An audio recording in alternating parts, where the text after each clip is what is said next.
Antes de sumergirte en esta historia real de sacrificio, traición y dolor, quiero pedirte algo sencillo. Suscríbete al canal y activa la campanita, porque cada relato que contamos aquí lleva una verdad que merece ser escuchada.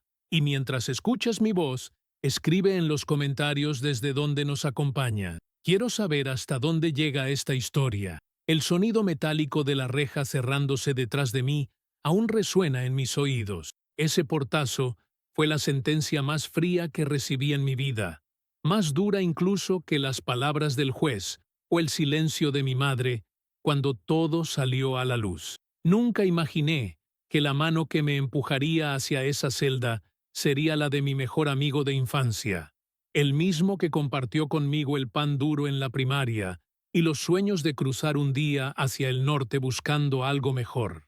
Lo vi firmar los papeles, lo vi bajar la mirada cuando los agentes me esposaban, y en ese instante entendí que la traición más letal no viene del enemigo, sino del hermano que uno eligió en la vida. Recuerdo que las luces del centro de detención eran demasiado brillantes, casi hirientes, como si quisieran borrar toda mi historia de un golpe. Yo tenía en los bolsillos los recibos arrugados de las remesas que había enviado durante 18 años, cada mes sin fallar, más de $400 que salían de mis manos cansadas de trabajar en la construcción en Nueva Jersey, bajo lluvia o nieve, siempre con la esperanza de que en Oaxaca mi familia y él, mi mejor amigo, estuvieran bien. Esos papeles eran mis trofeos silenciosos, mi prueba de amor y lealtad, pero en la sala gris donde me interrogaron no valieron nada.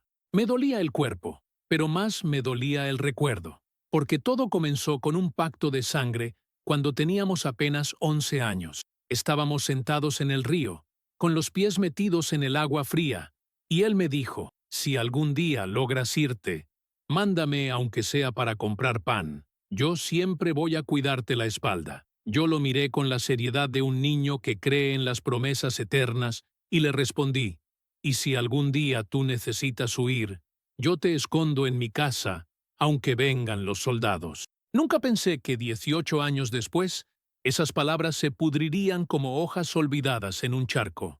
El sacrificio comenzó en 2007, cuando crucé la frontera por primera vez. Caminamos 3 días en el desierto, tragando arena y miedo, hasta que un coyote nos dejó tirados cerca de Phoenix. Recuerdo que mis zapatos se deshacían y que un anciano me dijo, si sobrevives, no olvides de dónde vienes. Yo no lo olvidé. Desde mi primer sueldo en un restaurante lavando platos, aparté siempre una parte para enviar. A veces 300, a veces 450, otras 500 si había horas extra. Durante años hice cuentas en servilletas, restando lo mío para que ellos allá tuvieran luz, agua, medicinas. Él me escribía cartas que llegaban con olor a humo de leña, agradeciéndome, diciéndome que sin mí no habrían podido terminar la casa de sus padres, que sus hermanos estudiaban gracias a mis envíos. Esas cartas eran mi gasolina, la prueba de que todo valía la pena. Guardé cada una en una caja de zapatos debajo de mi cama, junto con fotografías donde él sonreía en fiestas de pueblo, siempre levantando una cerveza y diciendo, «Salud, hermano, vos estás aquí aunque no estés». Nunca me quejé, ni siquiera cuando me quedaba dormido en las escaleras del edificio donde trabajaba de albañil, ni cuando mis manos se llenaron de grietas que sangraban en invierno. Yo repetía en mi mente, «Vale la pena, allá están cuidando de lo mío, allá alguien me espera». Esa esperanza era más fuerte que cualquier dolor, y siempre, siempre, pensé en él como el guardián de mi historia, el testigo de mis sacrificios, hasta que un día la primera sombra apareció. Fue en 2019, cuando me pidió algo imposible. «Hermano, necesito que me mandes $10,000, es urgente. Mi familia está en problemas». Lo leí en un mensaje que me llegó a medianoche. 10,000. Yo nunca había visto esa cantidad junta en mi cuenta. Le respondí que no podía, que apenas tenía lo justo para pagar renta y enviarlo de siempre. Entonces, su tono cambió. Me dijo que yo había olvidado mis raíces, que ya no era el mismo, que si no lo ayudaba, él sabría cómo hacerme pagar. No entendí sus palabras en ese momento, Pensé que eran desahogos de borracho, pero ese fue el inicio de mi caída, aunque yo no lo supiera. Meses después, cuando la pandemia golpeó, perdí el trabajo en la construcción, pasé hambre en un cuarto alquilado, con miedo de salir por los controles de migración. Aún así, envié lo que pude, recortando mi comida, vendiendo mis herramientas. Cada dólar que se iba me dejaba más vacío, pero también me sostenía la ilusión de que estaba sembrando gratitud y amor. Lo que no sabía era que en Oaxaca, la semilla que yo regaba era de resentimiento, de envidia y de traición, y que el hombre que un día me juró ser mi hermano ya estaba planeando cómo entregarme. La primera vez que escuché a mi madre decir que yo era un desconsiderado fue por teléfono, en enero de 2020. Ella hablaba en voz baja, como si quisiera que esas palabras se clavaran en mi oído sin que nadie más pudiera escucharlas. Tu amigo dice que ya no lo ayudas como antes, que te olvidaste de dónde saliste. Aquí la gente comenta que vives como rico y que nos mandas las obras. Me quedé en silencio. Sentí que la garganta se me cerraba y que cada palabra de ella era un cuchillo torciéndose lento. Yo sabía que no era verdad. Tenía en mi bolsillo apenas $60 para sobrevivir esa semana, y el refrigerador del cuarto donde vivía estaba vacío. Pero no podía defenderme. No podía gritar: yo me estoy muriendo de hambre aquí, mientras ustedes piensan que vivo como rey. Solo respiré hondo, y le dije que lo entendería con el tiempo. Las llamadas empezaron a cambiar. Ya no eran agradecimientos, ya no eran risas compartidas, eran demandas disfrazadas de súplicas. Mi hermano menor, al que yo había pagado la universidad, me dijo un día: tú tienes que mandarnos más, porque allá en Estados Unidos ganas fácil, ¿o no? Yo lo escuchaba y sentía que las paredes de mi cuarto se cerraban. Cada día trabajaba más horas, pero el dinero se esfumaba antes de llegar a mis manos. Él, mi amigo de infancia, se convirtió en la voz más fuerte en esos mensajes. Me pedía préstamos, me hablaba de negocios que nunca existieron. Solo falta tu apoyo para que podamos levantar un taller, me decía. Tú inviertes, yo lo manejo. Yo quería creerle, quería sostener la ilusión de que juntos seguíamos siendo ese par de niños que soñaban con cambiar el destino. Le envié $2,000 que había ahorrado durante meses. Nunca más supe de ese taller. Cuando pregunté, me respondió seco: las cosas no salieron. No insistas. A partir de ahí, comenzaron las manipulaciones más crueles. Usaba a mi madre como escudo. Le pedía a ella que me llamara llorando, que dijera que necesitaban medicinas, que la casa se caía, que un sobrino estaba enfermo. Cada vez que escuchaba la voz quebrada de mi madre, yo no tenía fuerzas para dudar. Me iba directo al cajero automático y mandaba lo poco que podía, aunque significara quedarme sin pagar el alquiler y deber favores a mis compañeros de cuarto. Recuerdo un invierno particularmente duro.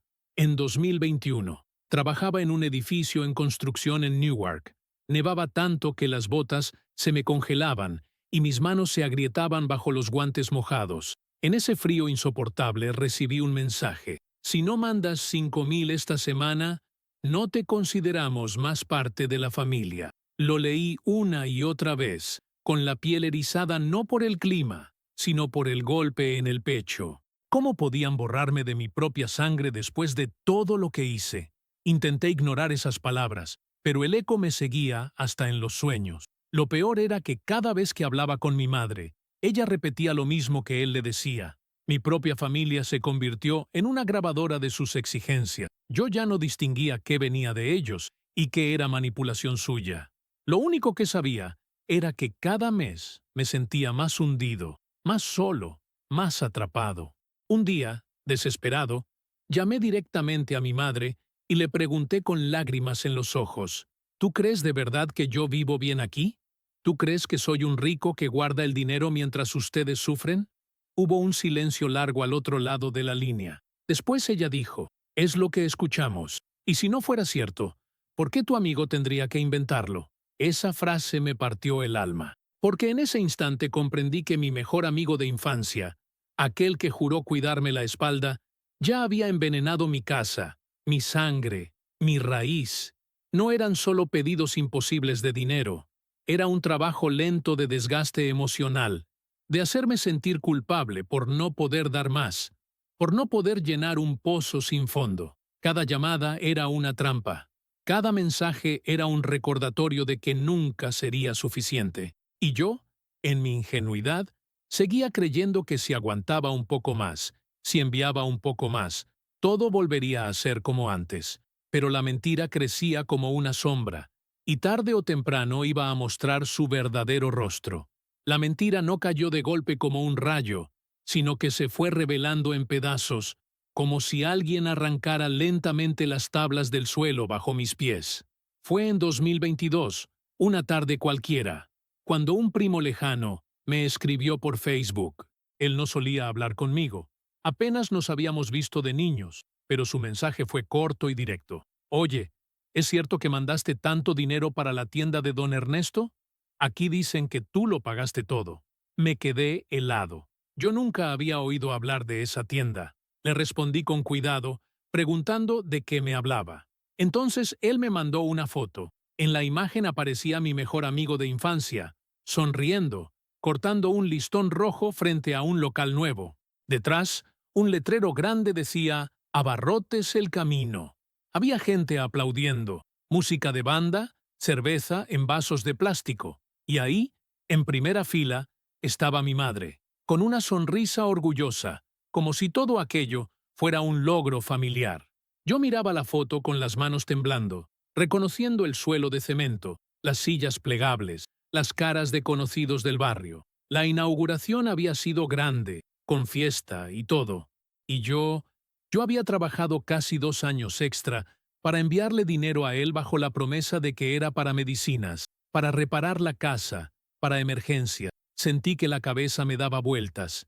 Me faltaba el aire. Corrí al baño del restaurante donde trabajaba en ese momento y me encerré en el cubículo más pequeño. Ahí, sentado en la tapa del inodoro, vi una y otra vez la foto en mi celular. Mi amigo, alzando los brazos como un campeón. Mi madre, aplaudiendo. Y la certeza cayendo sobre mí. Toda mi vida en el norte había servido para engordar un negocio que ni siquiera llevaba mi nombre. Esa noche lo llamé. Mi voz temblaba, pero traté de sonar firme. Explícame qué es esa tienda. ¿Por qué me dijiste que necesitabas dinero para medicinas y resulta que estabas levantando un negocio? Hubo un silencio largo. Después él soltó una risa seca, sin alegría. ¿Y qué tiene? ¿No es mejor invertir que andar regalando dinero? Si no fuera por mí, ni siquiera tu madre tendría algo que mostrar en el pueblo. Me quedé mudo. Cada palabra suya era un golpe. Intenté responder, pero solo pude decir, «Me mentiste». Él no se molestó en negarlo. «Te hice un favor. Tú nunca volverás. ¿O sí?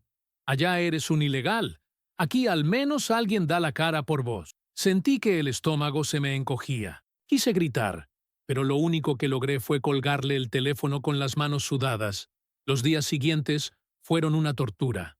Mi madre me llamó varias veces, feliz, hablándome de la tienda, de cómo al fin tenían un lugar propio, de cómo todo el pueblo los felicitaba. Yo escuchaba con el corazón apretado, incapaz de decirle la verdad, que ese negocio era mi sudor disfrazado, mi hambre convertido en ladrillos, mi soledad transformada en aplausos para otro. A partir de entonces, ya no pude dormir igual. En cada turno de madrugada, cuando cargaba costales de cemento o limpiaba pisos grasientos, pensaba en esa foto. Pensaba en él levantando su vaso de cerveza, mientras yo tragaba lágrimas en silencio. Y lo peor era que la mentira no era solo sobre el dinero, era sobre la confianza, sobre los años de amistad, sobre todas las promesas de la infancia. Me habían robado no solo mi esfuerzo, sino también mi memoria. La traición se hizo evidente cuando intenté dejar de enviar dinero. Apenas pasaron 2 semanas sin transferencias y empezaron las llamadas. Mi madre llorando, diciendo que yo era un ingrato. Mi hermano reclamando que todo el pueblo los miraba mal. Y él, mi amigo, lanzando la amenaza más clara de todas. Si no sigues mandando, recuerda que sé cosas de ti. Sé dónde trabajas. Sé tu situación. No me obligues a hablar. Ese fue el instante en que comprendí que la mentira ya no era solo un engaño económico. Era una trampa de la que no podría salir sin pagar un precio muy alto. Y yo, cansado, roto, ya no sabía si tenía fuerzas para luchar. La mañana en que perdí mi trabajo, todavía la siento en la piel como una quemadura. Era abril de 2023, y el viento frío de Nueva Jersey golpeaba con fuerza las ventanas del edificio en construcción. Habíamos trabajado semanas colocando vigas de acero, subiendo y bajando como hormigas cargando peso que parecía infinito. Ese día, el capataz nos reunió a todos y dijo en voz seca: «No hay más contrato. La empresa se queda sin fondos. Vuelvan a casa». Nadie protestó. Nadie lloró. Solo nos quedamos en silencio, con las manos ennegrecidas de polvo, sabiendo que la vida de cada uno se acababa de desmoronar en un segundo. Yo me quedé parado, con el casco en la mano, sin saber hacia dónde ir. Tenía en el bolsillo un sobre arrugado con la última nómina, apenas $680, y en la cabeza un eco constante: la renta, las remesas, las deudas. Caminé por la calle con el estómago vacío y el corazón más vacío todavía. Sentía que el aire pesaba más que mi propio cuerpo. Intenté buscar otros trabajos, pero la ciudad estaba llena de hombres como yo, con la mirada cansada y los papeles escondidos, esperando una oportunidad que no llegaba. Pasé días enteros sentado en un parque, compartiendo pan duro con otros compañeros indocumentados, escuchando historias de hambre y miedo. Algunos habían dormido en estaciones de tren, otros en bodegas abandonadas, y yo, mientras mordía un pedazo de pan frío, pensaba en las voces que me reclamaban desde Oaxaca: «Manda más, no seas egoísta, aquí todos dependen de ti».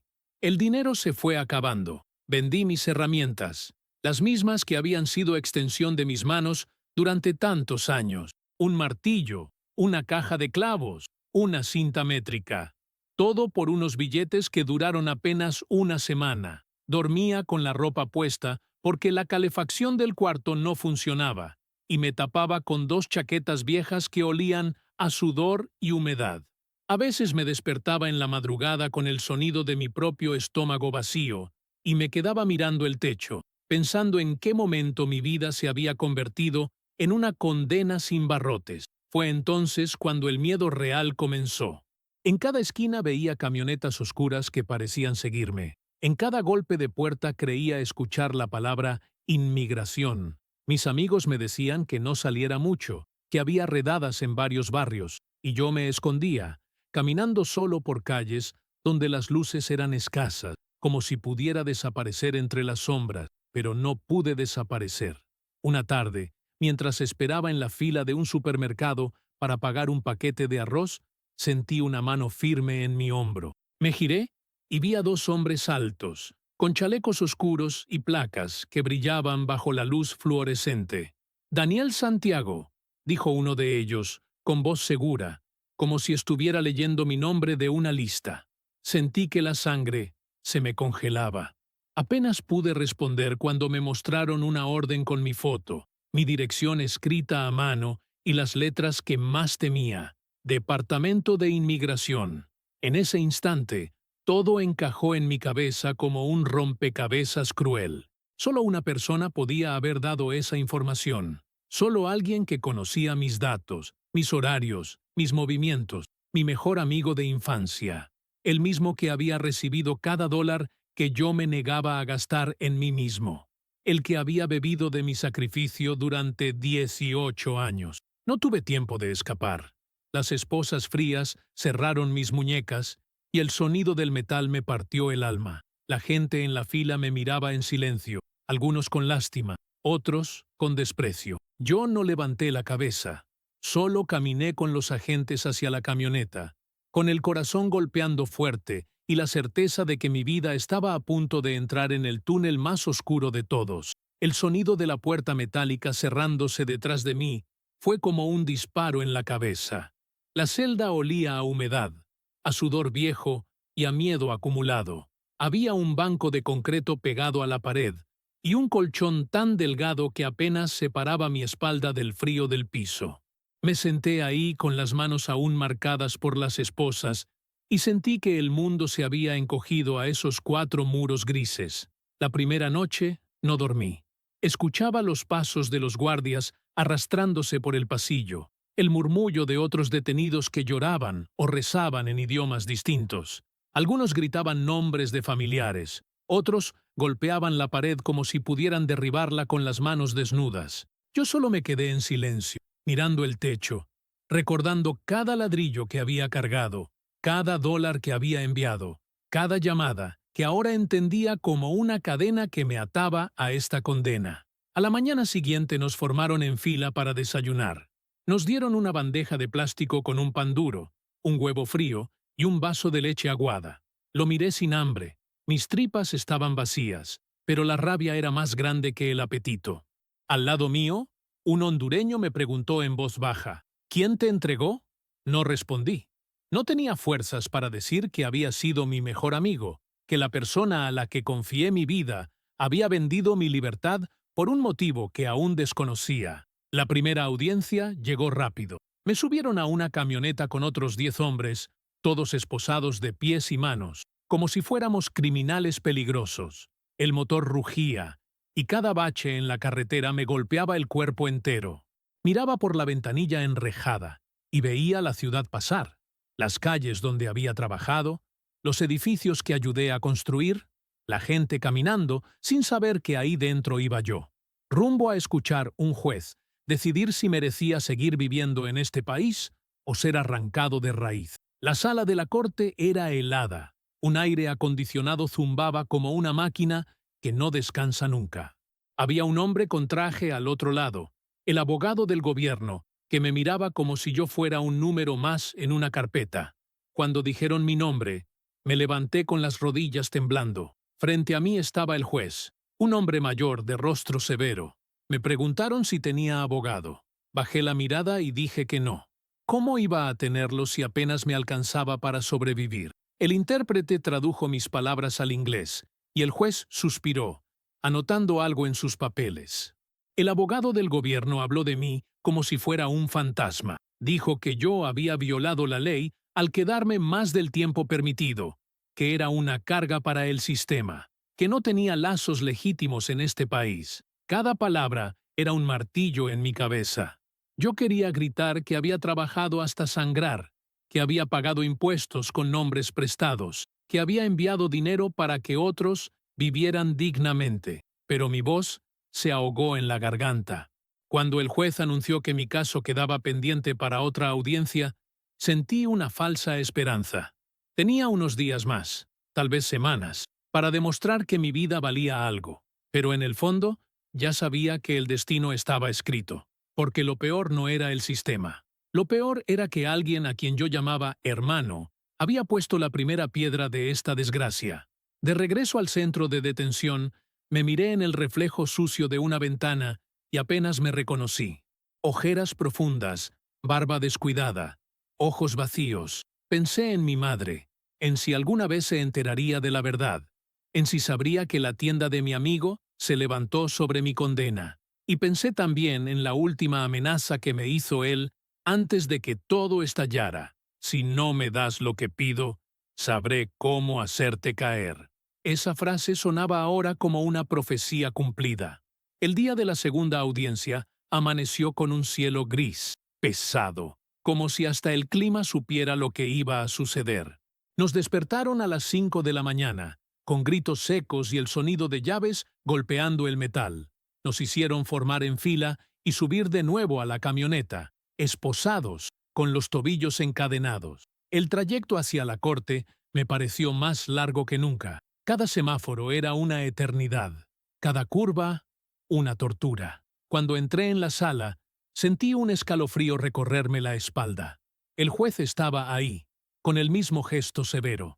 El intérprete me hizo una seña para que respirara hondo. Frente a mí, el abogado del gobierno desplegaba documentos nuevos. En una carpeta amarilla estaba mi nombre, mi foto y algo que no esperaba: copias de transferencia, recibos de envíos de dinero, hasta las cartas que había mandado a mi madre años atrás. Me quedé helado. ¿Cómo era posible que tuvieran todo eso? ¿Cómo habían llegado hasta ahí? Documentos que yo guardaba con tanto cuidado. El abogado me miró fijo y dijo: la información fue entregada por un ciudadano en México que lo conoce personalmente y asegura que usted envió dinero producto de trabajo ilegal. Mi estómago se retorció. No necesitaba que dijeran su nombre. Yo sabía quién había sido. El juez me preguntó si quería responder. Cerré los ojos un segundo y en mi mente vi el rostro de mi amigo, levantando un vaso de cerveza, el día de la inauguración de su tienda, rodeado de aplausos, usando mi sacrificio para levantar su imperio. Y entonces lo entendí. No me había entregado por miedo, ni por error. Me había entregado porque necesitaba que yo desapareciera, porque mi ausencia lo convertía en héroe frente a mi familia. Mientras yo estuviera en Estados Unidos, siempre habría un recordatorio de que él vivía de mi esfuerzo. Pero si yo caía, si me deportaban, toda la gloria quedaba para él.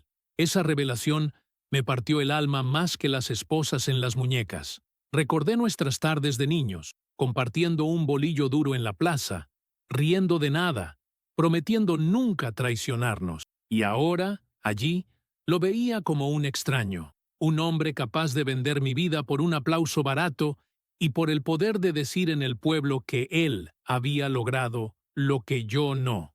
La audiencia continuó como si nada. El juez pidió más pruebas. El abogado presentó llamadas grabadas donde mi madre repetía frases que yo reconocía como suyas, manipulaciones disfrazadas de verdad. Escuchar a mi madre decir: «Él nos abandonó, ya no manda como antes», fue como un puñal en el pecho. Yo sabía que esas palabras no eran suyas, que alguien las había sembrado, pero en la corte sonaban como la voz más sincera del mundo. Cuando me tocó hablar, mi voz salió rota. Dije que había trabajado honradamente, que cada dólar que envié fue fruto de mi sacrificio, que jamás quise dañar a nadie. El intérprete tradujo mis palabras al inglés, pero en el eco de la sala sentí que se deshacían, que nadie las escuchaba de verdad. El juez anotó algo y dijo que mi caso seguiría en revisión, que debía permanecer detenido hasta nueva orden. Mientras me llevaban de regreso, con la cabeza gacha, un pensamiento me taladraba el cráneo. Mi mejor amigo no solo me había arrebatado la libertad, también había robado mi historia, mi sacrificio, mi nombre. Yo había sido borrado de un plumazo, convertido en villano en los labios de mi propia familia. Y todo, por un motivo tan frío que aún me cuesta decirlo en voz alta: la ambición disfrazada de amistad. El tiempo en el centro de detención no se mide en días ni en semanas. Se mide en golpes de puerta, en bandejas de comida repetida, en el eco de los pasos de los guardias, recorriendo los pasillos a la misma hora. Cada amanecer era idéntico al anterior, como si estuviera atrapado en un círculo del que no podía salir. La celda era pequeña, compartida con 2 hombres más. Uno de ellos, un guatemalteco llamado Jorge, lloraba todas las noches mientras abrazaba una foto arrugada de sus hijas. El otro, un colombiano de Medellín, hablaba solo, repitiendo que no podía volver porque lo matarían. Yo los escuchaba en silencio, sintiendo que sus dolores se mezclaban con el mío, que cada lágrima de ellos era un espejo de mi propio vacío. Las luces nunca se apagaban del todo. A veces me cubría la cara con la manta fina que nos daban, tratando de fingir oscuridad, pero el resplandor blanco siempre se colaba, recordándome que no había descanso, que ni siquiera los sueños eran un refugio. El olor era una mezcla de sudor, cloro y desesperación. Había días en que mi propio cuerpo me parecía ajeno, como si ya no fuera yo, como si me hubiera convertido en un número más, en una sombra entre miles. Las cartas eran mi única conexión con el mundo exterior, pero ya no llegaban como antes. Mi madre escribió una vez, con letras torcidas, diciendo que esperaba que todo se resolviera pronto, pero sus palabras sonaban frías, distantes, como si alguien más las hubiera dictado. En cambio, su silencio posterior hablaba más fuerte que cualquier frase. Ya no me pertenecía ni siquiera su voz. Cada tanto, algún guardia gritaba mi nombre para llevarme a entrevistas con oficiales. Preguntas mecánicas, Siempre las mismas. ¿Dónde trabajaba? ¿Cuánto tiempo llevaba? ¿Por qué no había salido del país? Contestaba en piloto automático, con el corazón anestesiado.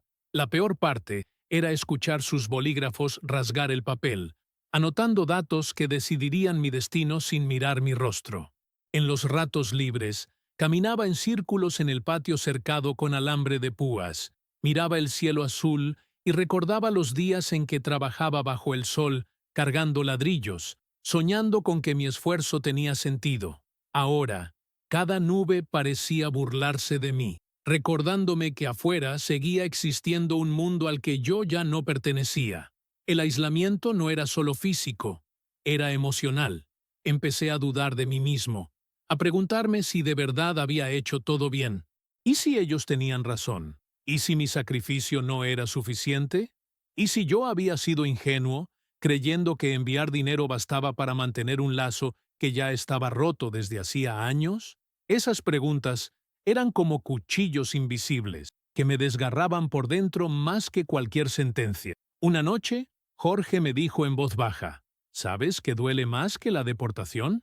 Que los que amamos nos olviden primero que el país que nos rechaza. Lo miré y no pude responder. Sus palabras eran la verdad desnuda, la que yo no quería aceptar. Mi mejor amigo me había entregado.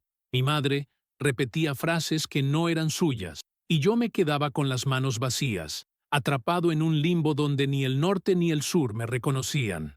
En ese silencio absoluto, entendí que la verdadera prisión no eran los muros de concreto.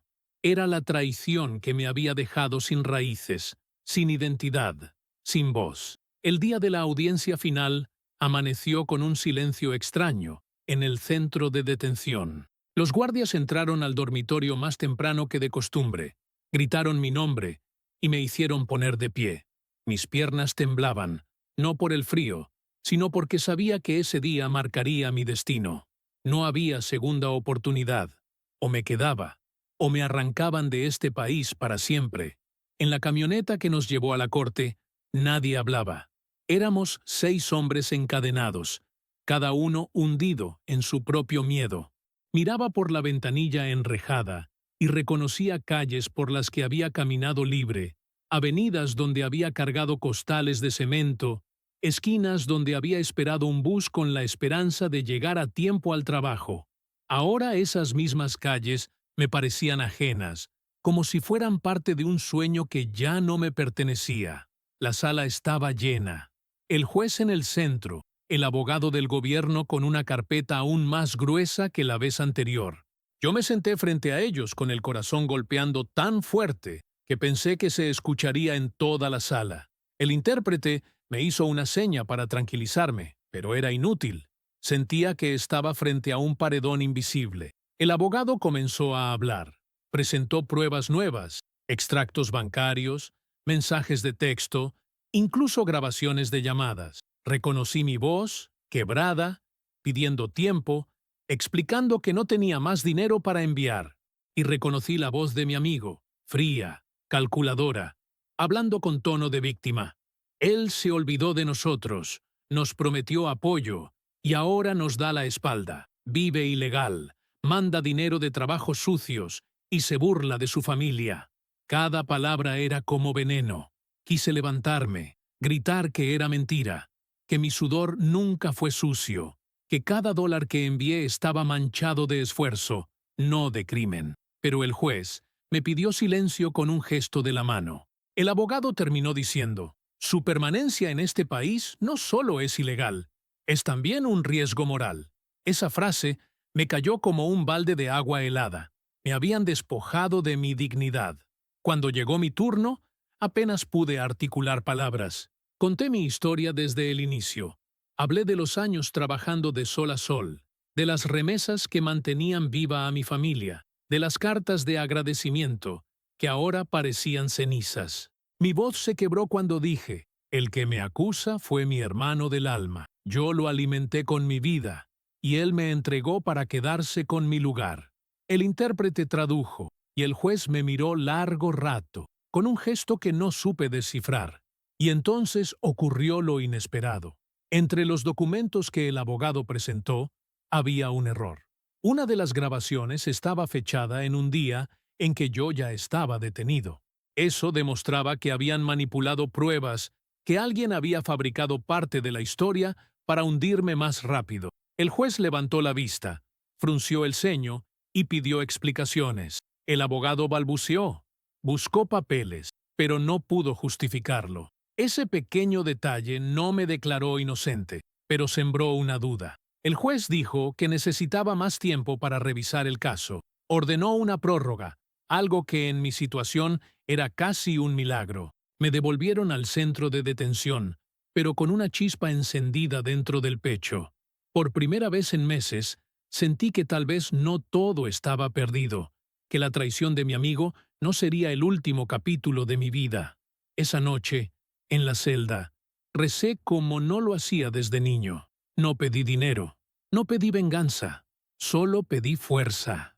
Porque entendí que, aunque el sistema quisiera borrarme, aunque mi mejor amigo hubiera usado mi sacrificio para destruirme, aún había una parte de mí que se negaba a rendirse, y esa parte era más fuerte que las cadenas en mis tobillos. La prórroga que me concedió el juez no fue un alivio, fue una condena lenta. Cada día en el centro de detención se sentía como una gota cayendo sobre la frente, un castigo que no terminaba nunca. Sabía que tenía una oportunidad, pero esa misma esperanza se convertía en tormento, porque cada minuto se alargaba con la incertidumbre de no saber si mañana sería libre o deportado.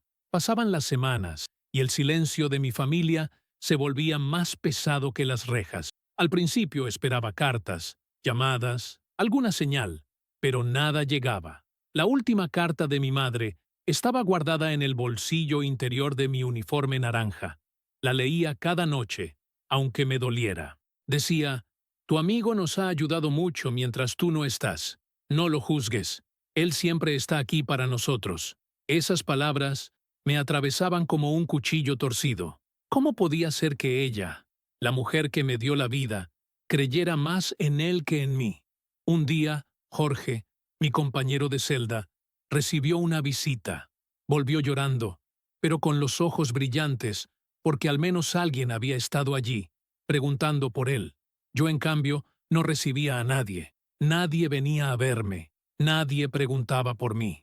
Era como si ya me hubieran enterrado en vida. En el comedor escuchaba rumores de otros detenidos. Algunos decían que sus familias se habían olvidado de ellos, que ya no contestaban llamadas, que los habían reemplazado con alguien más. Yo cerraba los puños, porque esas historias eran un espejo de la mía. Me dolía aceptar que mi madre y mis hermanos habían elegido creerle a él, al traidor, al hombre que me había vendido. Él ocupaba mi lugar en la mesa de mi casa, mientras yo tragaba pan duro en una bandeja de plástico. Un guardia me entregó un sobre una tarde. El corazón me dio un salto. Pensé que era una carta de mi madre, pero al abrirlo encontré solo un documento del juzgado, con la nueva fecha de audiencia.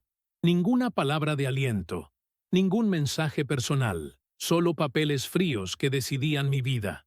Me reí solo, una risa amarga, porque entendí que para mi familia yo ya no era hijo, ni hermano, ni proveedor. Era un problema que preferían borrar. Las noticias de México llegaban por boca de otros detenidos que habían estado en Oaxaca antes de ser atrapados. Uno me dijo: «Oye, allá hay una tienda grande que dicen que tu amigo levantó solo. La gente lo respeta mucho. Lo llaman ejemplo del pueblo». Sentí que el suelo se me abría bajo los pies. No solo me había traicionado, también me había reemplazado. Mi nombre estaba borrado, y en su lugar brillaba el suyo, alimentado con mis años de sacrificio. Las noches eran interminables. Me acostaba en el colchón delgado, mirando las sombras en el techo, y me preguntaba si valía la pena seguir luchando. Había dado todo: dinero, juventud, salud, y al final lo único que recibí fue abandono. A veces pensaba que quizá el juez debía firmar la deportación de una vez, porque al menos así saldría de ese limbo. Pero al mismo tiempo, había una voz pequeña dentro de mí que decía que debía resistir, que no podía dejar que él ganara, que no podía permitir que mi historia terminara siendo contada con su nombre. El aislamiento me rompía por dentro. Cada palabra que no llegaba de mi familia era un recordatorio de que estaba solo. Y lo peor era que ya no dolía la traición de mi amigo. Lo que me destrozaba era el silencio de mi madre, la indiferencia de los que yo había alimentado con mi vida entera. En esos días oscuros entendí algo. La deportación podía arrancarme de este país, pero lo que realmente me había destruido era haber sido borrado del corazón de mi propia casa. El día que el juez finalmente leyó la decisión, yo ya no era el mismo hombre que había entrado esposado meses atrás. Mis hombros estaban caídos, mis ojeras profundas, y mis manos temblaban cada vez que pensaba en lo que venía. El intérprete tradujo palabra por palabra. Debía regresar a México. No hubo milagro, no hubo salvación legal, solo una certeza fría que me partió en dos. En la sala no había nadie esperándome, ninguna cara conocida, ningún familiar, nadie que pudiera mirarme a los ojos para decirme que todo estaría bien. Estaba solo, completamente solo, y en esa soledad entendí que no se trataba solo de cruzar una frontera de regreso, era un entierro. Moría mi vida en Estados Unidos, moría mi sacrificio, moría el hombre que había cargado cemento con la ilusión de levantar un futuro para los suyos. El regreso a México fue silencioso. En el avión, otros deportados lloraban o maldecían. Yo me quedé mirando por la ventanilla, viendo cómo las nubes pasaban como fantasmas. Pensaba en mi madre, en mis hermanos, en todos los años que había enviado dinero con la fe de que me recordaran como un héroe. Ahora sabía la verdad. Me recordarían como un estorbo, mientras aplaudían al hombre que me entregó.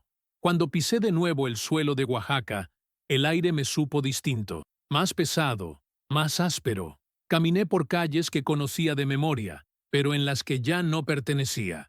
La gente me miraba con curiosidad, algunos con lástima, otros con indiferencia.